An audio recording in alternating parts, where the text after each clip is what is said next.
Hey, what's up? Today is October the 2nd, 2025, coming to you on this Thursday day, afternoon.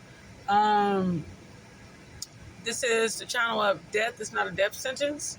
Looking to give someone hope, some motivation, some encouragement, some clarity, and, just to try to be there for someone. Maybe someone needs to hear this today, you found this video because evidently you really needed to hear it. The divine put things in motions and we don't understand. God is awesome like that. But anyways, let me get into this video and because I don't have that much time. Anyway, I want to talk about today. I want to talk about, I was thinking about earlier because I was going to do the video earlier, but I said, nah. I got a little busy, a little, side swipe. So I'm like, you know what, I'll do it a little later, because normally I do it in the morning. So I said, okay, well, what I wanted to talk about, and this has been like very heavily on my heart because I really want to talk to you guys about, when people pass on and, we tend to think about ourselves, as adults and things of that nature. But, a lot of times that, we don't think about the children, we don't think about, well, it's not like we don't think about them, but, we be so much in our grief and our pain and things of that nature. We don't really realize that they be in their grief and they be in their pain as well, but their minds can't handle what our minds can handle. So they go through it a little bit more harder than what we go through, right? So at the end of the day, I get this question sometimes. I've got this question in the past, right? Whereas people ask me, do little ones like babies or very little small children, do they see their loved ones, your loved ones and things of that nature? You know, do they see them, and, or can they sense them? Of course, yes, they see them. They can see them. It's been times where I've seen them even call them by name and no one is there. They play with them. You know how your baby, if you have an infant or you've been around an infant baby and they just smiling and laughing and you like looking around like, who are you laughing at? Who are you smiling at? Or they're just talking, their little baby jibber jabber. Or maybe you can hear your 2 or 3 year old in the other room, or, or just having a full conversation. And you like, you chalk it up to like, maybe that's their imaginary friend.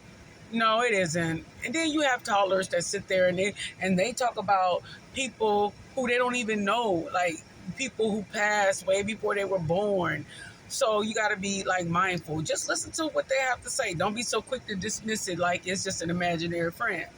Because a lot of times they see them. They see your mom, your dad, your loved one. They see them. And little ones, they're so talkative. They're going to tell you, they're not lying to you. So don't think that they're lying or making it up or anything like that. Of course, little ones have imaginations. That is not what I'm saying. But yeah, they do see them.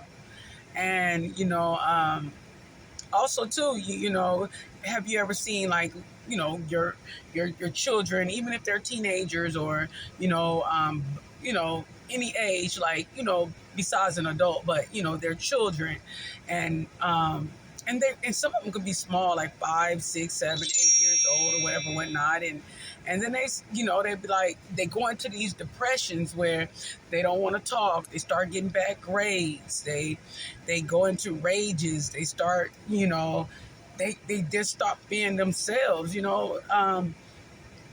grieving, they're literally grieving and they don't know how to deal with it. They don't know how to, talk to someone, us as adults, it's bad enough that we barely know how to talk to someone. So imagine what they're going through, especially, they haven't seen grandma or grandpa, or, they haven't seen auntie or uncle, or especially the ones who haven't seen mom or dad, and they have to just understand they're in heaven and we'll see them again one day. It is terribly hard on young kids and teenagers. To the point, even to this day, people, when they're little, they do grow up. And if you talk to people that are in their 40s and 50s of that nature, who was literally brought up to just suck it up and you'll be okay and don't never go talk to nobody.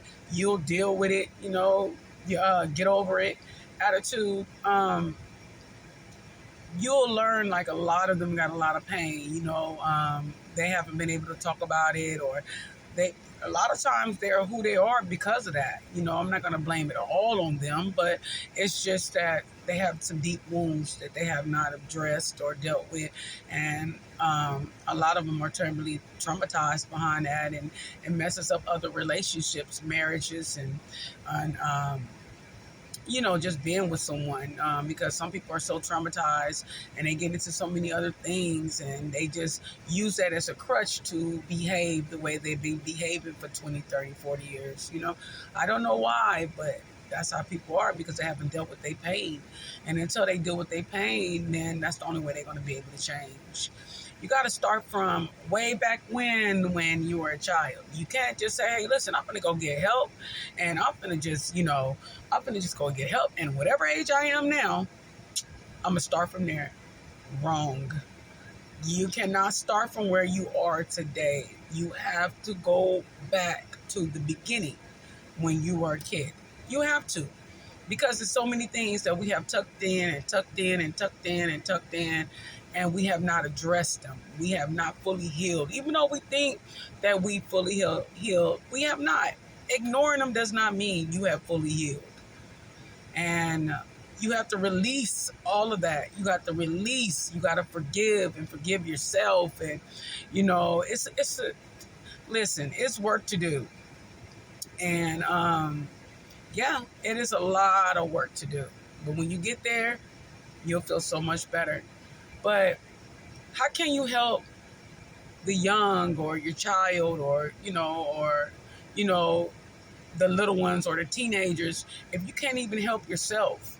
Because to be honest, when they lose someone, they need you like terribly bad. And nowadays it's like they're dying even younger. A lot of this, street justice going on, and they just lose a lot of people, and people who 15, 14, 19, 22, very young. They're losing their classmates. They're losing their friends that aren't even reaching adulthood. They losing so many people at a very early age. Like people that are in their 40s or 50s and beyond, didn't go through losing all their buddies and friends they went to school with, before they turned 18.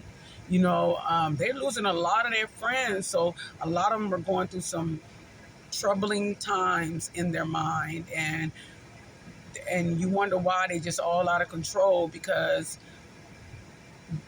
this is a generation of pain, a generation of hurt. So I just think that, if you could save someone, pick up a child or hold a hand to someone who really, really, really, really, really needs you, So, yes, it's hard because, they're like, oh, I don't need no help. But, yeah, they do. I think that if we give them the help that they need, these communities wouldn't be so bad like they are all across the country. But, however, understand that the little ones, they see your loved ones. They see them. They talk to them. They play with them. They can see them just as clear as day. So do not be so quick to mark them off and say, oh, hush, it's your imaginary friend. That could be your mother they're talking to. That could be your dad or your brother or your sister or your husband or your wife or your friend. Your great-grandmother or your grandmother. You never know who it could be. It could be, just ask them who they're talking to, and they will simply tell you with no problem. Anyway, guys, I'm going to wrap this up. I'm out of time, and death is not a death sentence, and I will definitely talk to you guys another time, and I'm praying for everyone. You follow me, I'll follow you back. I be trying to follow people, but as I keep clicking and clicking, it tells me I have to stop. So God bless. Bye-bye.